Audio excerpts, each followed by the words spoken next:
আমি আমার ৯ মাসির বাড়ি এসেছি, তো সেটাই তোমাদের সঙ্গে শেয়ার করার চেষ্টা করছি। হ্যালো বন্ধুরা, তো আমরা মাসির বাড়ি থেকে বাস থেকে নামিয়ে তোমাদের সঙ্গে ইন্ট্রোডাকশান করে আমি জাস্ট হাঁটার পথে এগুচ্ছি।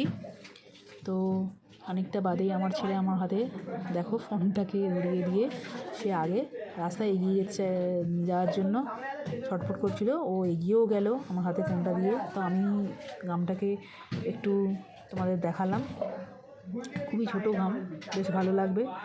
তো আমার ছেলে আগে এগিয়ে গেছে এবং লোক দেখছে আমি ভিডিও করছি। আমার ছেলে খানিকক্ষণ বাদে পিছন ফিরে তাকালো ডাকতে। তো ও একটু তাড়াতাড়ি পৌঁছে যেতে চেয়েছিলো মাসির বাড়ির দিকে, তো পৌঁছেও গিয়েছিলো। আমি আস্তে আস্তে হাঁটছিলাম, তাই আমার যেতে একটু দেরি হলো। এবার আমরা পৌঁছে গেছি। পৌঁছে যাওয়ার আগে থেকেই মাসি ঠান্ডা জলেরও ব্যবস্থা করেছিল। তো আমার ছেলে ভেতরে বসেছিল, ওদের একটা কুকুর আছে, তো কুকুরটা প্রচুর চেঁচাচ্ছিল আমাদের দেখে। আমাদের মানে লোক দেখলে, নতুন লোক দেখলে একটু চেঁচামেচি করে।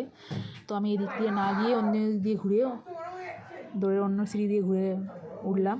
তো তার আগেই আমার ছেলে পৌঁছে গিয়েছিল। তোমাদের বললাম মাসি একটু ঠান্ডা নুনচিনির জলের ব্যবস্থা করেছিল আমাদের খাবো বলে, আমাদের দেবে বলে।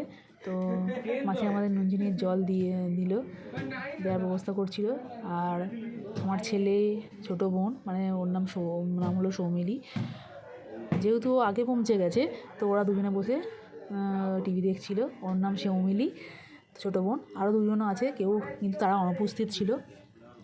মাসি আমাদের জল দেওয়ার পর বুঝে আমাদের সঙ্গে গল্প করছিল, বেশ ভালোই লাগছিলো। আমরা জল খেয়ে মাসির সঙ্গে গল্প করছিলাম।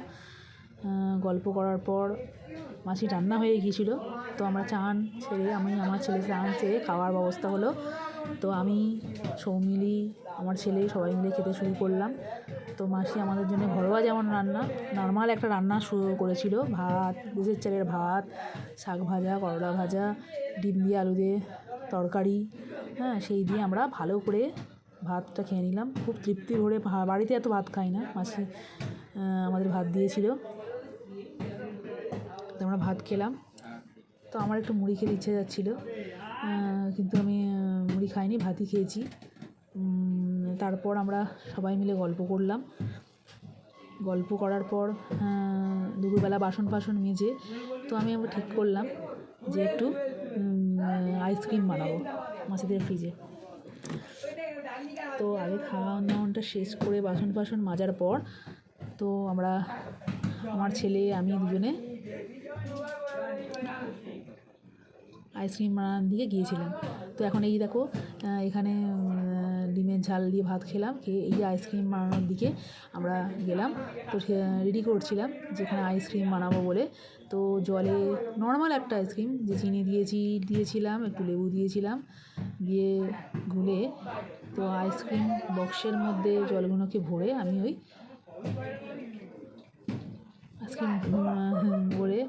আইসক্রিম বক্সের মধ্যে ভরে আমি জলগুলো ফ্রিজে তুলে রেখেছিলাম। আমার ছেলে এই ভিডিওটা করে দিয়েছিল সেই সময়ের মতো নর্মালভাবে।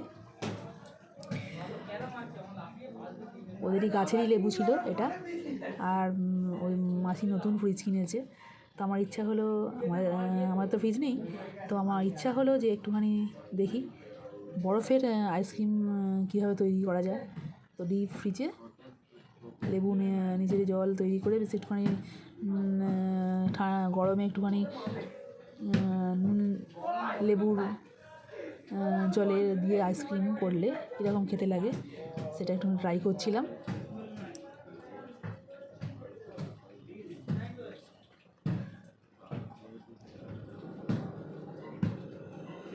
সেটাকে ভালো করে গুলিয়ে নিলাম, একটু খেয়েও দেখে নিলাম যে কীরকম খেতে হয়েছে। বেশ ভালোই খেতে হয়েছিল। সেটাকে ভরে আমি ফ্রিজে দিলাম। আর রাত্রিরে জোনাকিকে ধরে আমরা তার আলো কেমন লাগে তার অনুভব করছিলাম। এটাই হলো আমাদের মাসির বাড়ি যাওয়ার অভিজ্ঞতা। কেমন লাগলো তোমরা জানাবে।